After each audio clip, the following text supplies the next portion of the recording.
Timeline, 5000 ans d'histoire, Richard Fremder. Bonjour à tous. Payer 1000 francs ou bien tirer une carte chance. C'est votre anniversaire, chaque joueur doit vous payer 1000 francs. Rue de la Paix, 40 000. Oui, bon, ok, je sais, je suis resté en francs, mais j'ai gardé mon jeu historique, qu'est-ce que vous voulez.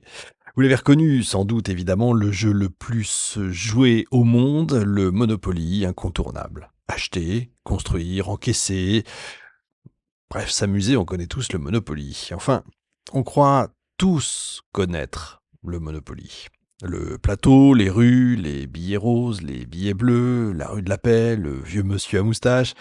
C'est un jeu qui est tellement familier qu'on oublie presque qu'il a eu en fait un jour une naissance, une origine, un créateur. Je ne sais pas si vous êtes comme moi, de temps en temps je m'amuse à qui aurait pu avoir l'idée de manger des huîtres le premier, un truc qui ressemble à un caillou, qui aurait eu l'idée d'inventer le Monopoly. Et posé comme ça, si je vous demande qui a inventé le Monopoly, peut-être que vous avez la réponse. On vous l'a raconté, on vous l'a répété. Elle est même d'ailleurs écrite sur certains boîtiers. Alors sur les anciens boîtiers, c'est un certain Charles Darrow, chômeur pendant la Grande Dépression aux États-Unis, qui aurait imaginé le jeu dans sa cuisine avant de l'apporter à la société Parker Brothers.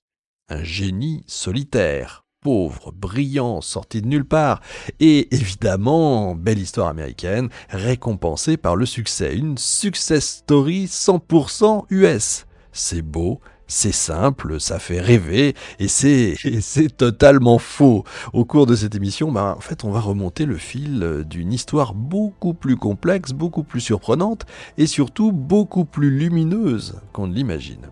Une histoire où l'inventeur n'est pas celui qu'on croit, où la première version du jeu n'avait strictement rien à voir avec l'enrichissement personnel et où le message même de Monopoly était, croyez-le ou non, carrément l'inverse de ce qu'il est devenu. Parce qu'avant de devenir le symbole du capitalisme triomphant, des fortunes rapides et des loyers qui ruinent les autres joueurs, Monopoly naît d'un geste militant, d'un manifeste politique, d'une femme en plus, visionnaire, qui voulait dénoncer les grands propriétaires et les monopoles justement, et dont l'œuvre patiemment, méthodiquement, a été effacée pendant des décennies.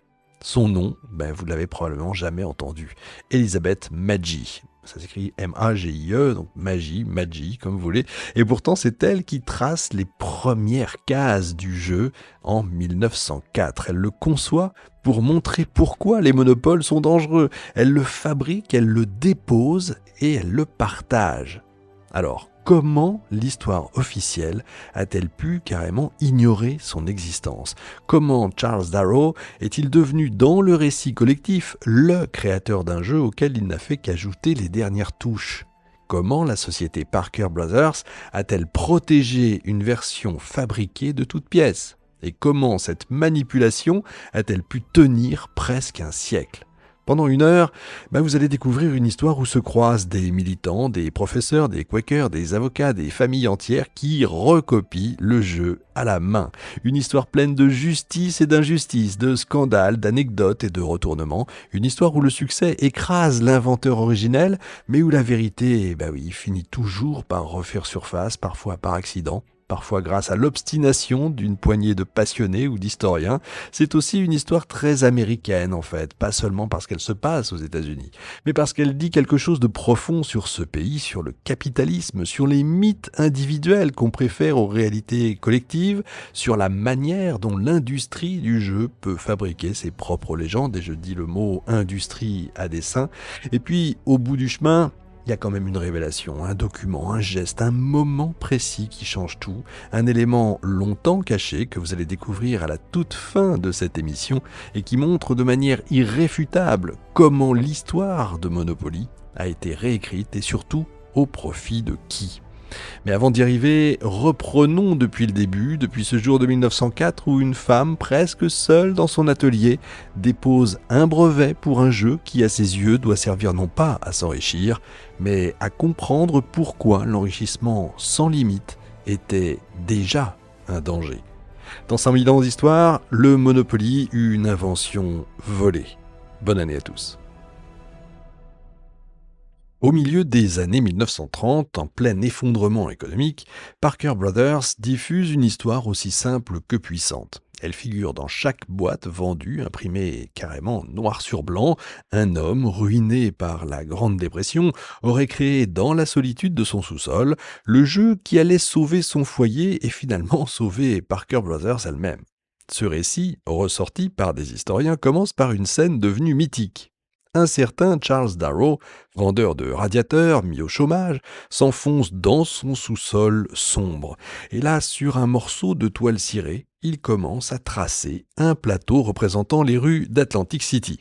Un jeu pour divertir sa famille, dit-on, pour recréer le souvenir des vacances heureuses quand tout allait encore bien. Le miracle opère. Sa famille devient immédiatement addicted, comme on dit là-bas, c'est-à-dire accro, quoi. Le plateau plaît, les couleurs plaisent, les billets plaisent, les dés roulent, les maisons s'alignent, et puis vient l'étape suivante.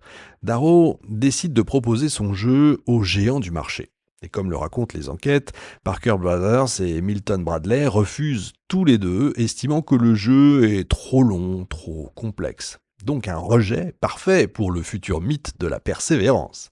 Mais Darrow s'entête.